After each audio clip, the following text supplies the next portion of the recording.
Bismillahirrahmanirrahim. Assalamualaikum warahmatullahi wabarakatuh. Waalaikumsalam warahmatullahi wabarakatuh.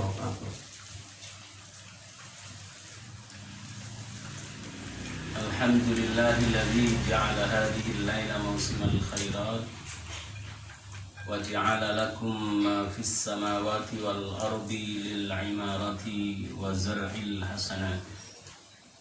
Asyhadu an la ilaha illallah wahdahu la syarika lah, khaliqul ardi was samawati wa ghafirudz dzunubi was sayyi'at. Wa asyhadu anna Muhammadan abduhu wa rasuluh ad-da'i ila dinihi bi wadhihil bayyinah. Allahumma shalli ala abdika wa rasulika wa khalilika Muhammad wa ala alihi wa ashabihi wa man tabi'ahum bi ihsanin ila yaumiddin wa sallama tasliman katsiran wa ba'd. Usikum fa ya ikhwati fillah azani Allah wa iyyakum wa iyaya bitaqwallahi wa ta'atihi la'allakum tattaqun la'allakum turhamun la'allakum tuflihun.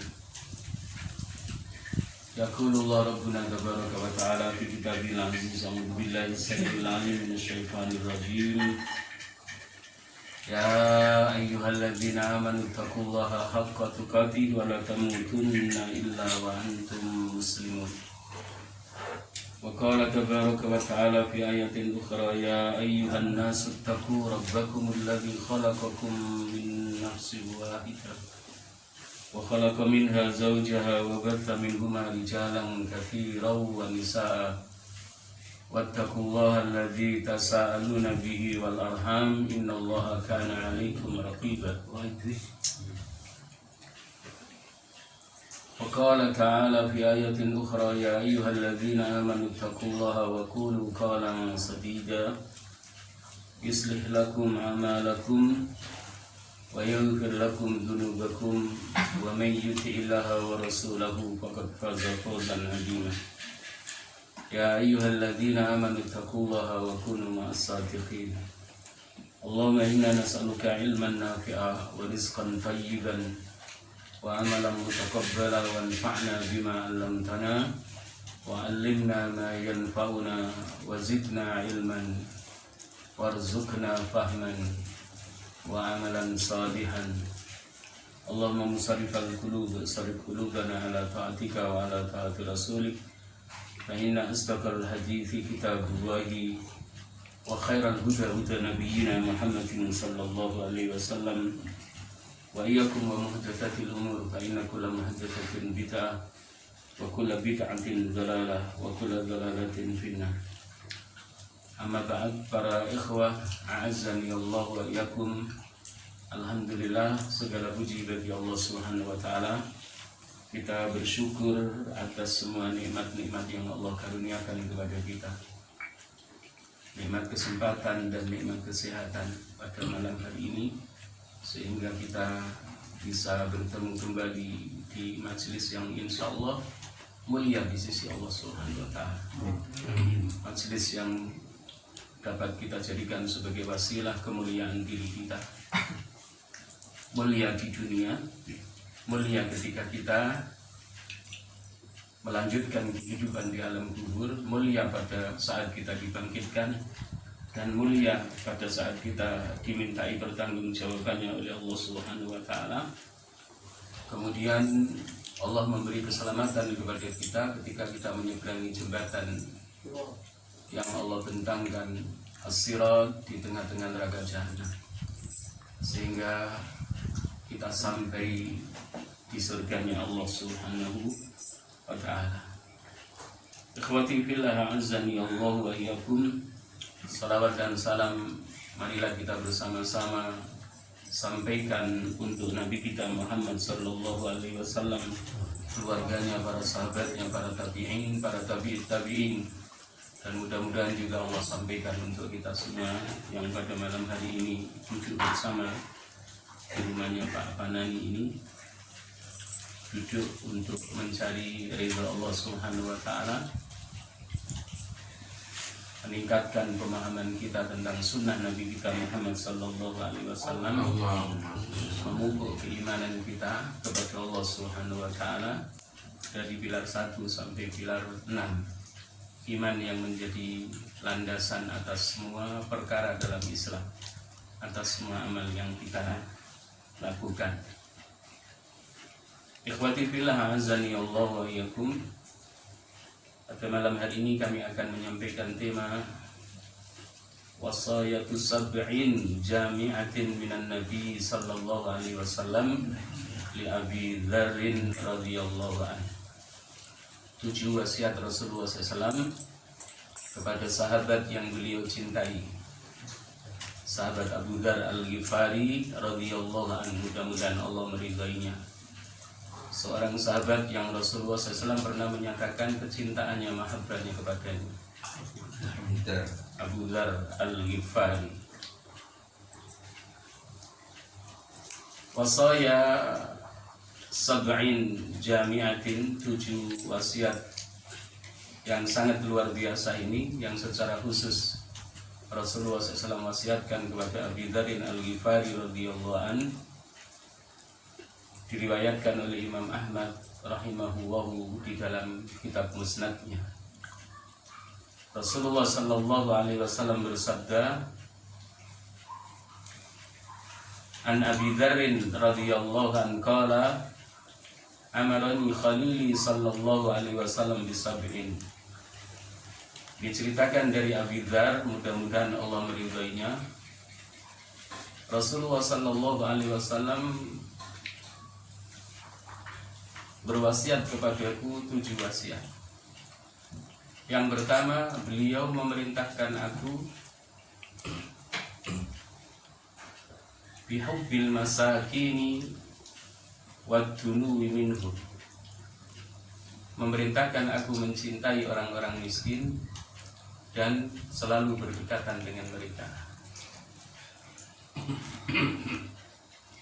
Maka tidak heran kalau banyak riwayat-riwayat hadis yang menceritakan bahwa Rasulullah SAW itu senang bermujalasah dengan sahabatnya yang minal masakin. Dan yang dilakukan oleh beliau diwasiatkan secara khusus kepada sahabat yang beliau cintai, Abu Dzar Al-Ghifari. Berbeda dengan budaya di negara kita. Kalau budaya di negara kita, orang kaya berkumpulnya dengan orang kaya, orang miskin berkumpulnya dengan orang miskin, orang kaya bersilaturahmi ke rumahnya orang kaya, orang miskin bersilaturahmi ke rumahnya orang miskin, orang kaya dekat dengan orang kaya, orang miskin dekat dengan orang miskin.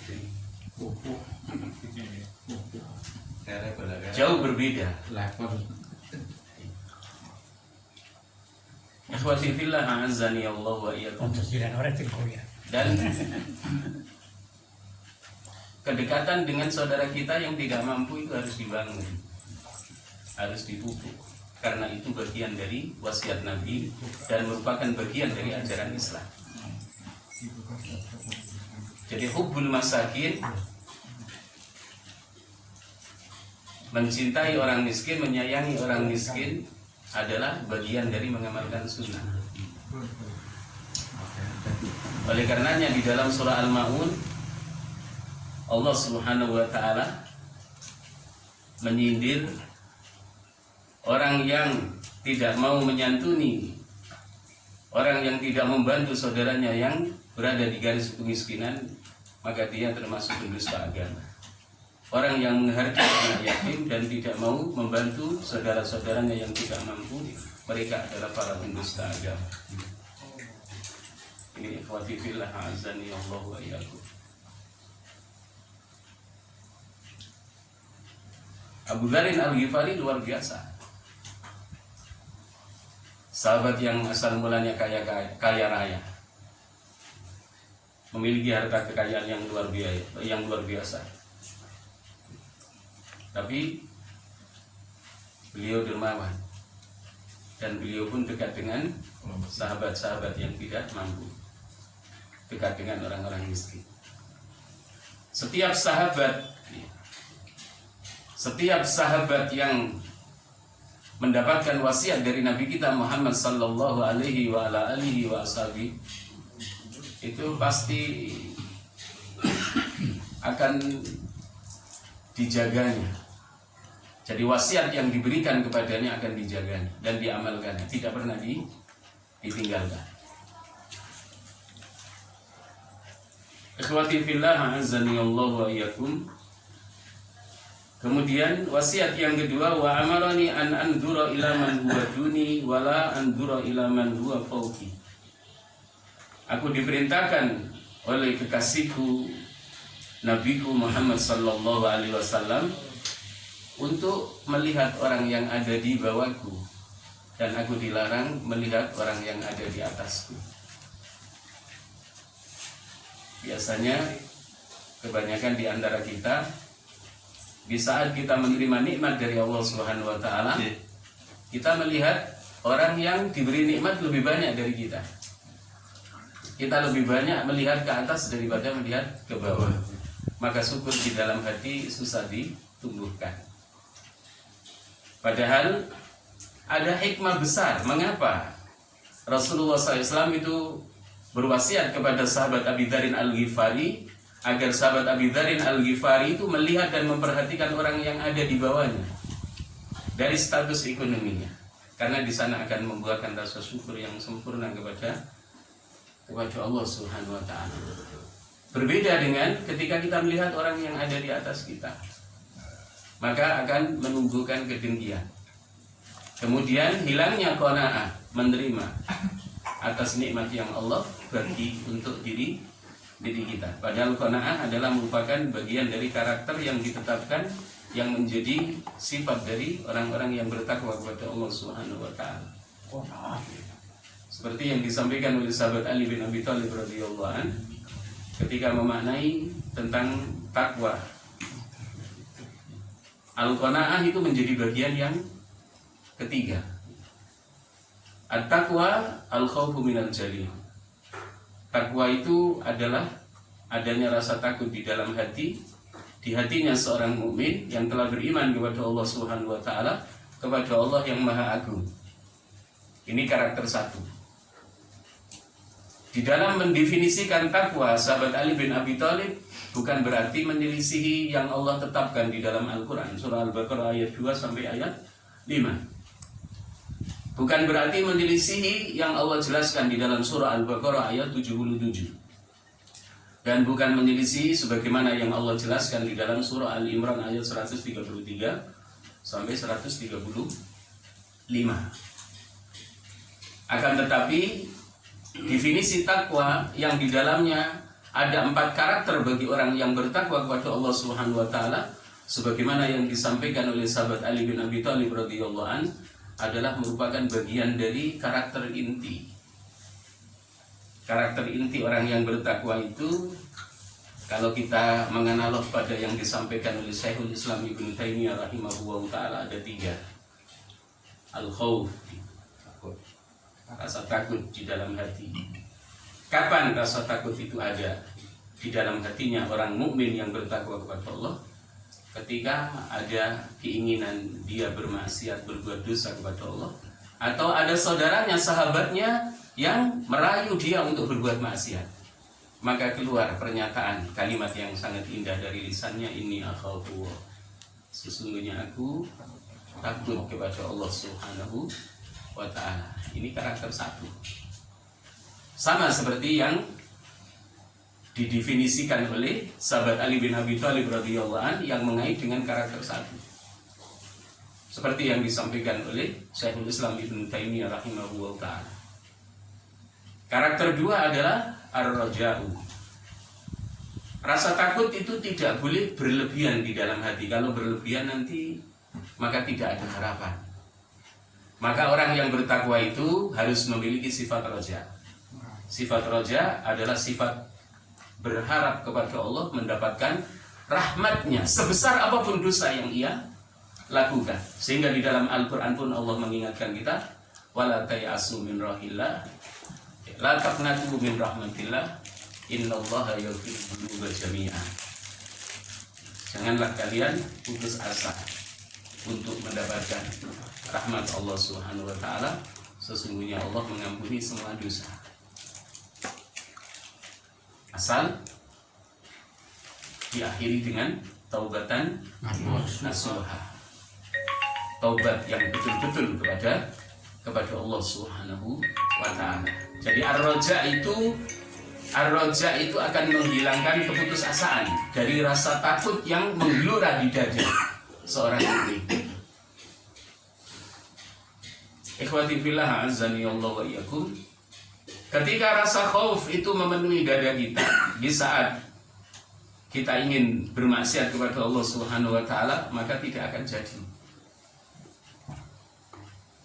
Karena ada kekhawatiran. Nanti kalau aku berbuat maksiat, Allah akan murka, dan dalam kemurkaan Allah akan memberikan siksaan yang sangat dahsyat. Maka tidak jadi. Demikian juga seorang mukmin ketika diuji oleh Allah, seorang mukmin yang bertakwa kepada Allah Subhanahu wa taala, ketika diuji oleh Allah dengan ujian yang sangat berat, dia tidak depresi. Orang mukmin yang bertakwa itu tidak pernah depresi. Seberat apapun ujian yang Allah timpahkan. Karena apa? Memiliki sifat raja. Dan memahami betul surah Al-Insyirah, inna ma'al usri yusra. Setiap kesulitan pasti bersamanya kemudahan.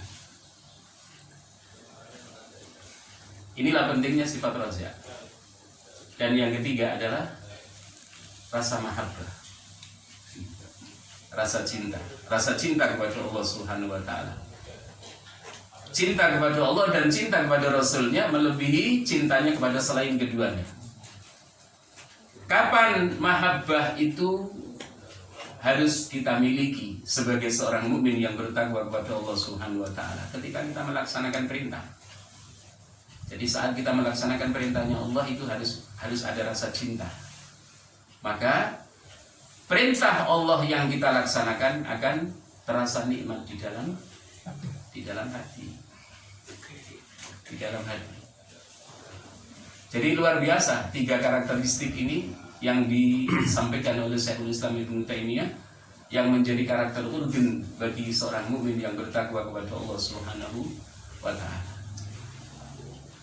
Kita kembali kepada yang disampaikan oleh sahabat Ali bin Abi Thalib radhiyallahu anhu sebelum kita lanjutkan 7 wasiat yang Rasulullah SAW wasiatkan kepada Abi Dzar Al-Ghifari. Biasanya kalau berbicara tentang wasiat Rasulullah SAW itu dalam hadis yang sahih, ya, ada 2 sahabat biasanya.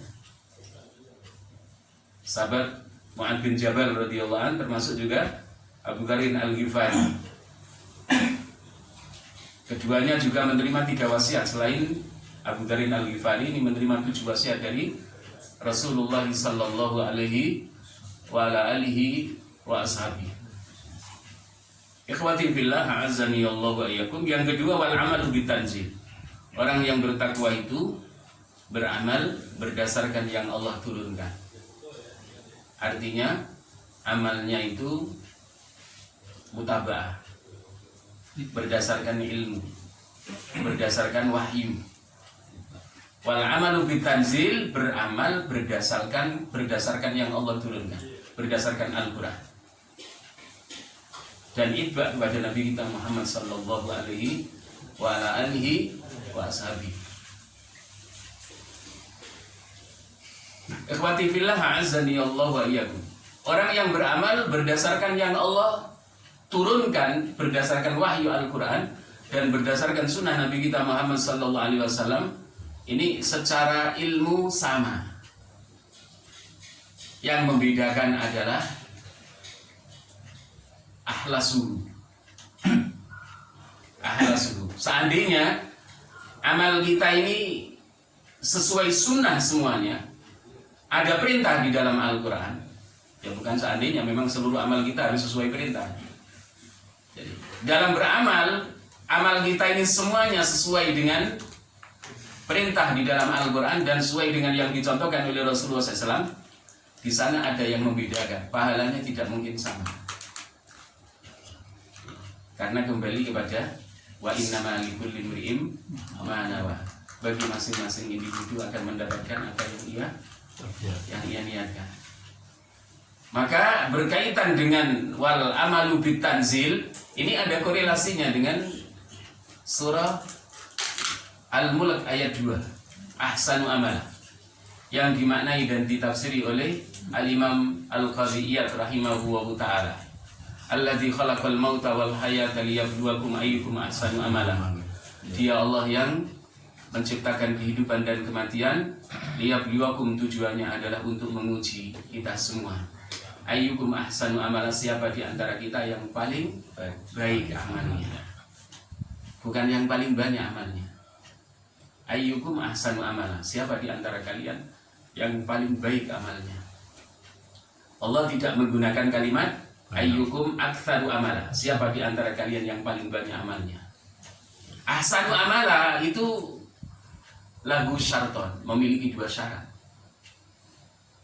Orang akan dinilai sebagai seorang mukmin yang bertakwa, yang amalnya adalah ahsanu amala, sebaik-baiknya amal.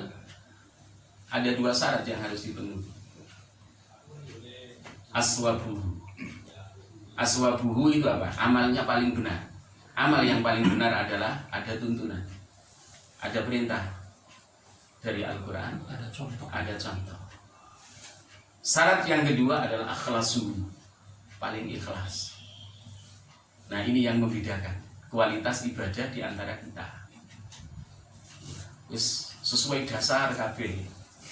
Amali anak dasari KB, tapi belum tentu pahalani sama. Apalagi ada dasar punya landasan hukum. Amal yang punya landasan hukum, amal yang punya payung hukum, kalau bahasa sekarang, bahasanya cukup. Ya, pakar hukum, Pasal wasmen. Berimbang. tapi kalau kembali kepada apa? Kembali kepada syarat yang kedua, maka akan beda. Akan beda. Walaupun sama-sama sholat zuhur berjamaah, sama-sama sholat zuhur berjamaah, belum tentu nilai pahalanya. Sama-sama di Masjid Abu Bakar. 27 toh, iya 27, tapi 27-nya ada yang berkualitas, ada yang tidak berkualitas. Kadang-kadang mana-mana sih. Sholat asar berjamaah pun demikian. Sholat maghrib berjamaah, sholat isya berjamaah, sholat subuh berjamaah yang paling berat. Semua tidak sama, kembali wa innamal likulli imri'in ma nawa. Jadi yang membedakan adalah akhlasu. Siapa di antara orang-orang mukmin yang bertakwa dalam beramal yang sudah sesuai sunnah, yang sudah ada dasar hukumnya, ikhlas di dalam hatinya. Karena yang dilihat oleh Allah adalah keikhlasan yang ada di dalam hati kita. Innallaha la yanzuru ila suwarikum wa amwalikum walakin yanzuru ila qulubikum wa amalikum.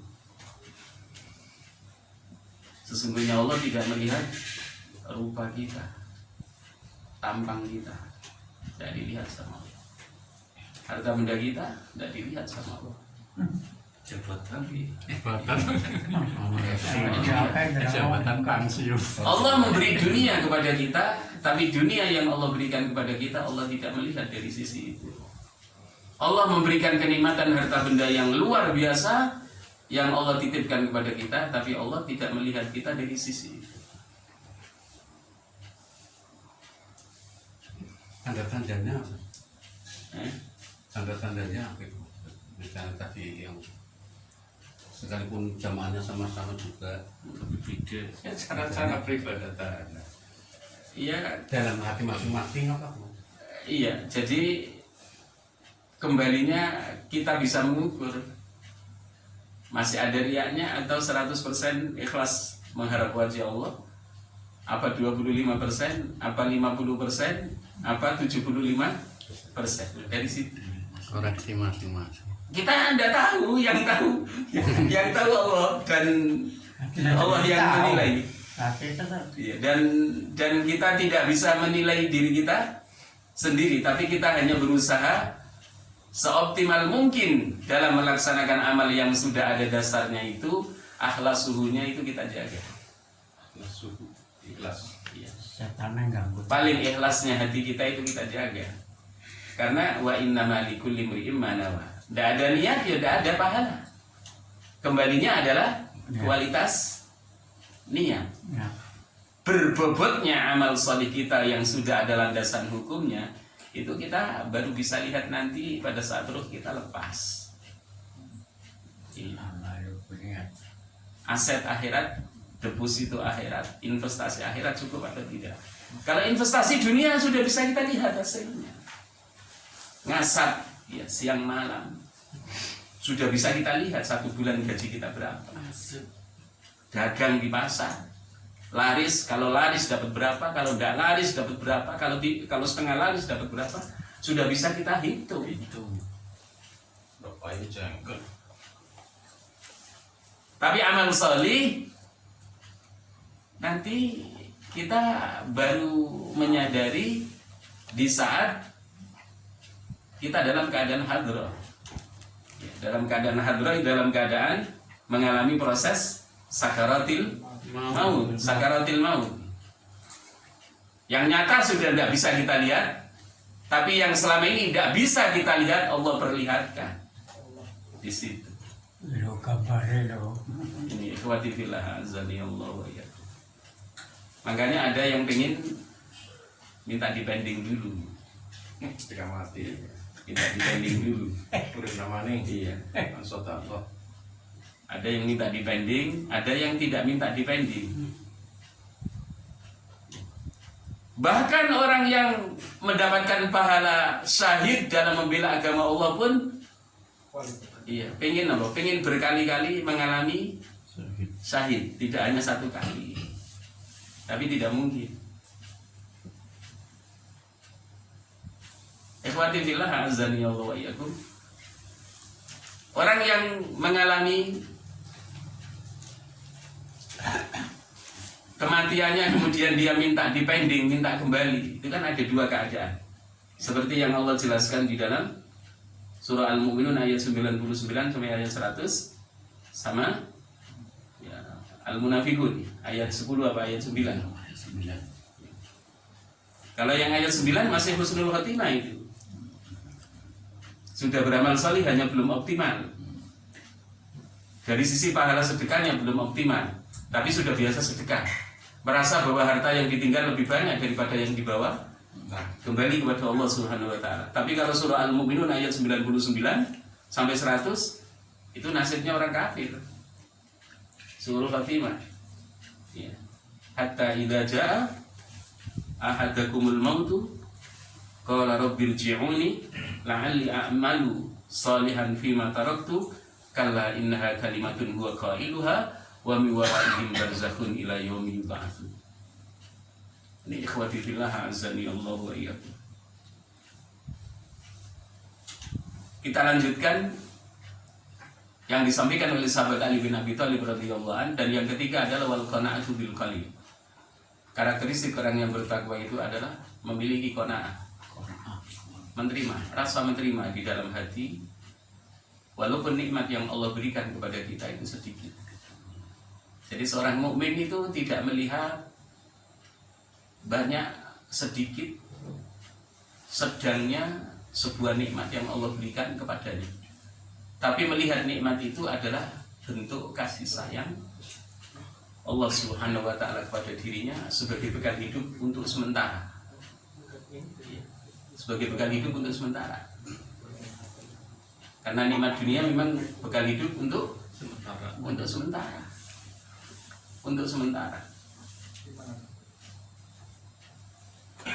Tapi banyak orang yang tidak merasa bahwa nikmat dunia itu adalah bekal hidup sementara, seakan-akan lama. Umur wis tuwa tapi ngerasa isek kuarek karo dunia. Tapi apa? Adu karo akhirat. Padahal aslinya apa? Bertambahnya umur kita itu semakin kita menjauh dari dunia, tapi semakin kita dekat dengan akhirat. Perjalanan hampir selesai. Perkuburan. Iya. Mama Yang sudah 60 tahun perjalanannya sudah hampir selesai. Sudah 60 tahun, yang sudah 50 tahun, yang sudah 55. Pamannya gitu 5. Tahun ini 75 kan? Jangan masih merasa dekat. Itu sudah apa? Kadang-kadang masih merasa dekat dengan dunia. Padahal apa? Dunia ini semakin jauh kita tinggalkan aslinya. Semakin kita dekat kembali ke kampung asal. Nikmat yang kita mati-matian kita kumpulkan akan kita tinggalkan. Bahkan yang lebih banyak kita tinggalkan daripada yang kita bawa. Karena kita lebih bangga meninggalkan harta waris kepada anak lebih banyak daripada yang kita bawa kembali kepada ke akhirat, kembali kepada Allah Subhanahu wa taala, menjadi deposito akhirat kita, tabungan bank akhirat kita. Nah, nanti baru sadarnya nanti saat itu, saat roh sudah 1 senti naik ke atas saja, getun, iya, getun nyari harta benda banyak tapi ditinggal semua di dunia. Padahal dalam Islam memberi kesempatan salihat. Alhamdulillah, segala puji hanyalah milik Allah Subhanahu wa taala. Ini kan kalimat suci yang menggambarkan hati kita bahagia ketika diberi nikmat oleh Allah Subhanahu wa taala. Binikmatihi, dengan nikmat Allah yang kita syukuri, yang kita nikmati, yang kita terima dengan senang hati, tatimus salihat. Amalan-amalan yang salih itu akan menjadi sempurna. Amal salih yang berupa ucapan, amal salih yang berupa perbuatan. Nah, ikhwati fillah, azani Allah wa iyyakum. Sebelum kita lanjutkan 7 wasiat, masih ada satu yang disampaikan oleh sahabat Ali bin Abi Thalib radhiyallahu anhu. Wal istidadu lirrahim. Orang yang bertakwa itu selalu siap-siap berangkat kembali kepada Allah Subhanahu wa taala. Wal istidadu lirrahim. Jadi mempersiapkan diri kembali ke kampung asal. Ke kampung asal, kembali ke kampung asal. Selalu ia pikirkan. Kadang-kadang banyak di antara kita menyaksikan saudaranya yang meninggal biasa-biasa saja, tidak banyak yang bisa mengambil pelajaran. Padahal apa? Kekhusyuan hati itu lebih mudah kita dapat pada saat kita menyaksikan di antara saudara kita diwafatkan oleh Allah ketika dimasukkan di liang lahat. Tapi banyak yang masih apa? Yang masih ngerugi, banyak yang masih berbicara, banyak yang masih ngobrol di saat menyaksikan saudaranya dimasukkan di liang lahat. Padahal tidak pernah, jadi tidak dibayangkan bisa saja 1 jam, 2 jam, 1 hari, 2 hari, 1 minggu, 1 bulan aku pun akan menyusul. Itu ikhwati fillah azani Allah. Wal istidadu lirrahim. Jadi orang yang bertakwa itu selalu siap kembali kepada kampung asal. Ikhwati fillah azani Allah wa iyyakum. Kita lanjutkan wasiat yang ketiga berarti ya. Wasiat yang ketiga yang Rasulullah SAW sampaikan kepada Abu Dzar Al-Ghifari radhiyallahu an, wa amarani an asilar rahima wa in adbara. Aku diperintahkan oleh Rasulullah SAW menyambung tali silaturahmi kepada saudaraku walaupun dia berpaling dariku. Biasanya kalau saudara kita berpaling dari kita, ya, kita ikut menjauh. Bersilaturahmi, menyambung tali persaudaraan, saudara yang satu nasab, satu rahim dengan kita, ketika dia memutuskan hubungan dengan kita. Itu akhlak yang paling tinggi. Kita punya kebiasaan, yang menjauh, saudara kita yang menjauh kita menjauh. Padahal apa? Dalam Islam apa? Yang menjauh kita deketi supaya tidak jadi menjauh, tidak jadi menjauh. Dan luar biasa silaturahmi itu. Silaturahmi itu nilai keberkahannya luar biasa, menambah keberkahan umur, mendoakan. Karena dalam silaturahmi ada saling mendoakan, bahkan balasannya adalah surga. Dan dalam hadis kan ada malaikat yang Allah perintahkan menyerupai seorang laki-laki mengintai orang yang sedang bersilaturahmi karena kerinduan dan kecintaan kepada saudaranya.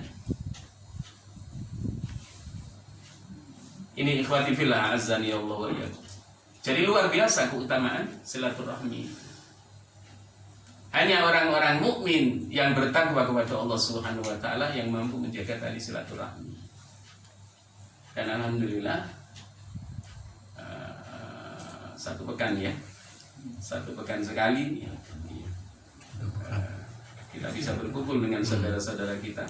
Kita bisa bersinergi dalam kesalehan diri melalui pengajian. Pendapat ini silaturahmi secara umum. Walaupun silaturahmi itu yang aslinya adalah tali persaudaraan. Tali persaudaraan.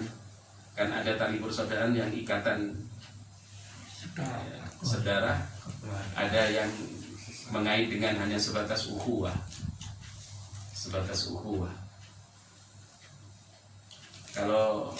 Kalau mengunjungi saudara kita yang hanya sebatas ukhuwah, istilahnya kan ziarah.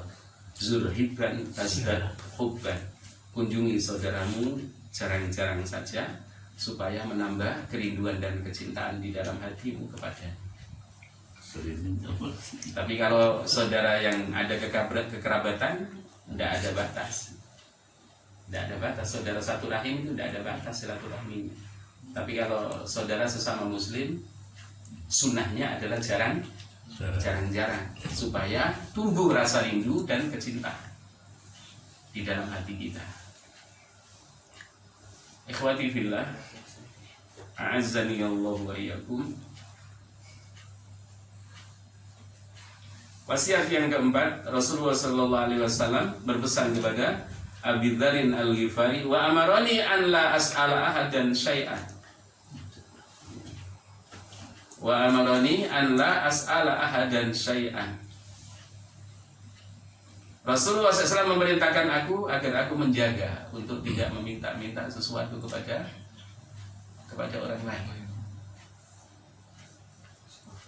kecuali dalam keadaan terpaksa. Karena orang yang meminta kepada orang lain dijadikan sebagai nasabnya besok daging wajahnya di akhirat. Tidak punya daging wajahnya. Walaupun Rasulullah SAW melalui firman Allah Subhanahu wa taala di dalam surah Al-Duha itu, ketika ada orang yang meminta, kita tidak boleh menolak. Wa amsaila fala tanhar, kita tidak boleh membentak, menolak dengan kasar. Seandainya kita tidak memiliki sesuatu yang bisa kita berikan, maka dengan bahasa yang santun. Tapi kadang-kadang ada di antara seorang muslim yang meminta itu dijadikan sebagai kebiasaan. 10 hari datang atau 20 hari datang, dijadikan langganan. Tapi masih memiliki fisik yang murah. Mana ada yang punya mobil? Cari ya. Kecuali yang datang ke rumah kita karena kita menjadi donatur ya. Kita menjadi donatur, maka itu membantu kita dalam menginfakkan harta, bukan diberikan kepada seorang yang untuk kebutuhan diri pribadi yang seharusnya dia memiliki kemampuan untuk bekerja. Ini ikhwati fillah azani Allah wa iyyakum. Kemudian berikutnya Rasulullah SAW memerintahkan berwasiat kepada Abu Dzar Al-Ghifari, wa amarani an aqula bil haqqi wa in kana murran. Aku diperintahkan oleh Nabi untuk mengatakan yang hak itu hak, yang batil itu batil, walaupun pahit. banyak di akhir zaman ini kayak lidah kita, lisan kita ini menjadi apa? Menjadi tertutup. Padahal risikonya seperti yang disampaikan oleh Syekhul Islam Ibnu Taimiyah rahimahullahu taala, orang yang mengetahui kebenaran kemudian di saat orang butuh kebenaran dia tidak mau menyampaikan, maka dia disebut sebagai as-syaitonul akhras. Setan bisu. Setan kapon. Setan bisu. Kalau setan sih tidak pernah menyampaikan kebenaran. Itu setan kapon. Tapi banyak orang yang berilmu, dia mengetahui tentang kebenaran, tapi tidak mau menyampaikan kebenaran. Ikhwati fillah azani wa iyyakum.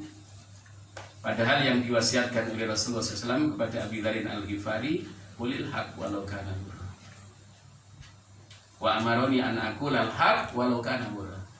Rasulullah SAW memerintahkan aku untuk mengatakan yang hak itu hak, walaupun akibatnya adalah akibatnya adalah pahit. Dan dalam sebuah doa yang diajarkan oleh Rasulullah SAW itu sebenarnya kita sudah dilatih. Allah mahdini wasaddidni. Allah mahdini wasaddidni. Ya Allah beri aku hidayah dan luruskan perkataanku, luruskan pikiranku, dan luruskan niat di dalam hatiku. Wasaddidni, luruskan perkataanku ketika aku berkata. Ada korelasinya dengan surah Al-Ahzab ayat 70. Surah Al-Ahzab ayat 70, ya ayyuhalladzina amanu taqullaha wa qulu qawlan sadida yuslih lakum a'malakum wa yaghfir lakum dzunubakum wa may yuti'illaha wa rasulahu faqad faza fawzan 'azima. Benar. Jadi ketika kita telah beriman kepada Allah Subhanahu wa taala dan telah bertakwa kepadanya, Allah masih menuntut kita mengucapkan perkataan yang benar. Harus berani menyampaikan perkataan yang benar. Nanti Allah Subhanahu wa taala akan memberikan hadiah, yuslih lakum. Ya, Allah akan memperbaiki diri kita, yuslih lakum wa yaghfir lakum dzunubakum, dan mengampuni dosa-dosa kita. Orang yang beriman bertakwa kemudian dia menjaga lurusnya perkataan, maka ada dua keutamaan yang Allah berikan. Allah ikut berperan serta dalam memperbaiki diri hambanya itu, dan juga mengampuni dosa-dosanya. Kesalahan-kesalahannya akan dimaafkan oleh Allah Subhanahu wa ta'ala. Ikhwati fillah azani Allah wa iyyakum. Wa amarani an la akhafa fillahi laumata la'i. Rasulullah SAW berwasiat kepadaku agar aku tidak khawatir terhadap celaan orang lain di dalam menyampaikan kebenaran. Menyampaikan kebenaran takut dicela oleh orang lain. Dalam menyampaikan kebenaran yang kita harapkan adalah wajah Allah Subhanahu wa ta'ala. Pahala dari Allah Subhanahu wa ta'ala menjadi bagian dari ibadah kita. Karena qaulan ma'rufan, ucapan yang ma'ruf, ucapan yang baik adalah termasuk sedekah. Maka di dalam menyampaikan kebaikan kepada orang lain, mengajak orang lain berbuat baik, jangan sampai kita khawatir dicela. Wa amaroni yang ketujuh, wa amaroni an aktsara min qauli la haula wala quwata illa billah fa innahunna kanzun tahtal arsy. Rasulullah SAW berwasiat kepadaku untuk memperbanyak zikir la haula wala quwata illa billah, karena la haula wala quwata illa billah itu adalah gudang kekayaan yang tidak akan habis di bawah arasnya Allah Subhanahu wa ta'ala bagi yang membacanya. Nah, ikhwati fillah azani Allah wa iyyakum. Oleh karenanya ketika kita keluar dari rumah itu kan, ketika keluar dari rumah Rasulullah SAW mengajari kita berdoa bismillahirrahmanirrahim, la haula wala quwata illa billah. Maka para malaikat mengatakan hudita wa kufita. Hudita wa kufita. Kamu telah diberi hidayah dan kamu telah dicukupi. Maka setan tidak akan berani mendekat. Setan tidak akan berani mendekat. Bismillahirrahmanirrahim. La haula wala quwata illa billah. Ada sebuah hadis juga yang dikutip oleh Imam Ibnu Rajab Al-Hambali di dalam kitab Al-Ikhlas yang ditashih, yang dihasankan, yang disahihkan oleh Syekh Al-Albani rahimahullah taala. Man qala la haula wala quwata illa billah hina maradihi wa mata yaumahu lam tat'amhunna. Barang siapa yang ketika sakitnya mengucapkan la haula wala quwata illa billah untuk menahan rasa sakit, tidak dengan merintih tapi dengan la haula wala quwata illa billah wa mata yaumahu, kemudian hari itu dia meninggal, lam tat'amhunna, maka dia tidak akan dimakan oleh api neraka. Hampir-hampir sama dengan keutamaan la ilaha illallah. Man kana akhiru kalamihi la ilaha illallah dakhala al-jannah. Barang siapa yang akhir kalamnya ketika dia masih sadar kalimat tauhid la ilaha illallah sebelum ia diwafatkan oleh Allah, maka dia pasti masuk surga. Dan barang siapa ketika dia sakit, menahan sakit yang luar biasa, dia tidak merintih, dia tidak mengadu kepada manusia, hanya ucapan la haula wala quwata illa billah, summa mata yaumahu, kemudian dia meninggal pada hari itu, di saat dia mengucapkan la haula wala quwata illa billah, lam tat'amhunna, maka tidak akan dimakan oleh api neraka. Ikhwati fillah azani Allah wa iyyakum. Itulah 7 wasiat Rasulullah SAW yang terintegrasi dalam kesatuan wasiat yang Rasulullah SAW sampaikan kepada Abu Dzar Al-Ghifari. Mudah-mudahan dapat kita jadikan sebagai pelajaran dan dapat kita ambil manfaatnya, kita dapat mempraktekkan dalam kehidupan kita sehari-hari. Barakallahu fikum, wallahu a'lam bishawab. Kami kembalikan kepada pemandu acara. Terima kasih kepada beliau Pak Ustadz. Apa yang berdasarkan semoga